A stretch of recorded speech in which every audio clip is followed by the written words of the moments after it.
রাজধানীর কেন্দ্রীয় শহীদ মিনার এলাকায় কন্টেন্ট ক্রিয়েটর রাকিবুল ইসলাম হত্যাকাণ্ডের রহস্য উদ্ঘাটন করেছে পুলিশ। এ হত্যাকাণ্ডে ব্যবহৃত অস্ত্রসহ ৫ জনকে গ্রেপ্তার করা হয়েছে। ডিএমপির এক সংবাদ বিজ্ঞপ্তিতে জানানো হয়, গ্রেপ্তারকৃতরা হলেন মোহাম্মদ গোলাম রসুল শিহাব, মোহাম্মদ রাফিন শেখ, শাহরিয়ার নাজিম জয়, মোহাম্মদ সাগর ফকির এবং মোহাম্মদ সালাউদ্দিন সাগর ওরফে সাকা। তাদের মধ্যে সাকা খুলনা অঞ্চলের একজন শীর্ষ সন্ত্রাসী ও ভাড়াটে খুনিদের মূল হোতা বলে জানিয়েছে পুলিশ।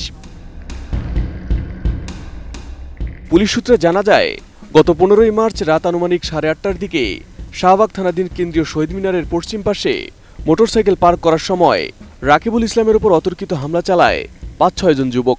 হামলাকারীরা পেছন থেকে তাকে লক্ষ্য করে একাধিক গুলি করে। এতে তিনি মাটিতে লুটিয়ে পড়লে ধারালো অস্ত্র দিয়ে তার বুক, পিঠসহ শরীরের বিভিন্ন স্থানে এলোপাতাড়ি আঘাত করে তারা পালিয়ে যায়। পরে গুরুতর আহত অবস্থায় পথচারীরা তাকে উদ্ধার করে ঢাকা মেডিকেল কলেজ হাসপাতালের জরুরি বিভাগে নিয়ে যান। সেখানে চিকিৎসাধীন অবস্থায় রাত 10:30টার দিকে তার মৃত্যু হয়। ৩২ ইঞ্চি জেভিকো টিভি এখন মাত্র ১৫,০০০ টাকায়, সাথে পাচ্ছেন ৩ বছরের প্যানেল ওয়ারেন্টি। এদিকে ঘটনার পরপরই শাহবাগ থানায় একটি হত্যা মামলা দায়ের করা হয়। একই রাতে ঘটনাস্থল থেকে মোহাম্মদ গোলাম রসুল শিহাবকে গ্রেপ্তার করে পুলিশ। তার দেওয়া বক্তব্যের ভিত্তিতে ১৬ ও ১৭ মার্চ খুলনা ও পটুয়াখালীর বিভিন্ন এলাকায় অভিযান চালিয়ে আরও ৩ জনকে গ্রেপ্তার করা হয়। ৫ জনকে আমরা ধরেছি, এর মধ্যে ৪ জনকে তো আগে ধরেছিলাম। এই ৪ জনের মধ্যে ২ জনকে তো অলরেডি কোর্টে 164 করেছে। তারা এই হত্যার দায় স্বীকার করে, তারা যে কিলিং মিশনে সরাসরি ছিল এটা স্বীকার করে ২ জন অলরেডি 164 করেছে, মানে স্বীকারোক্তিমূলক জবানবন্দি বিজ্ঞ কোর্টের কাছে দিয়েছেন।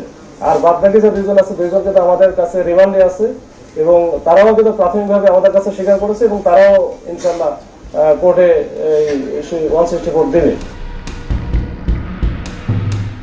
এদিকে ১৮ মার্চ দিবাগত রাতে counter terrorism and transnational crime unit গোপন সংবাদের ভিত্তিতে গোপালগঞ্জের কাশিয়ানীতে অভিযান চালিয়ে মূল হোতা সালাউদ্দিন সাগর ওরফে সাকাকে গ্রেপ্তার করে।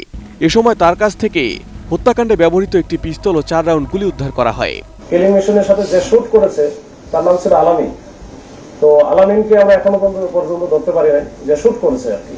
এরপরে তার সাথে ছিল শিহাব, জয় এবং রাফিন। এই ৩ জনে কিন্তু একবারে কিলিং মিশনে ছিল। যে ৩ জনকে আমরা ধরেছি, এই ৩ জনই হচ্ছে কোপাইছে, যেটা কোপানো, যেটা চাপাতি এবং চাকু দিয়ে যেটা এলাকাতে কোপাইছে, ৩ জনই ছিল।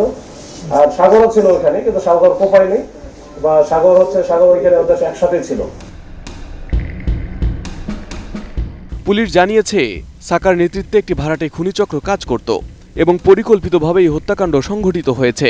গ্রেপ্তারকৃতদের বিরুদ্ধে আইনগত ব্যবস্থা গ্রহণের প্রক্রিয়া চলছে।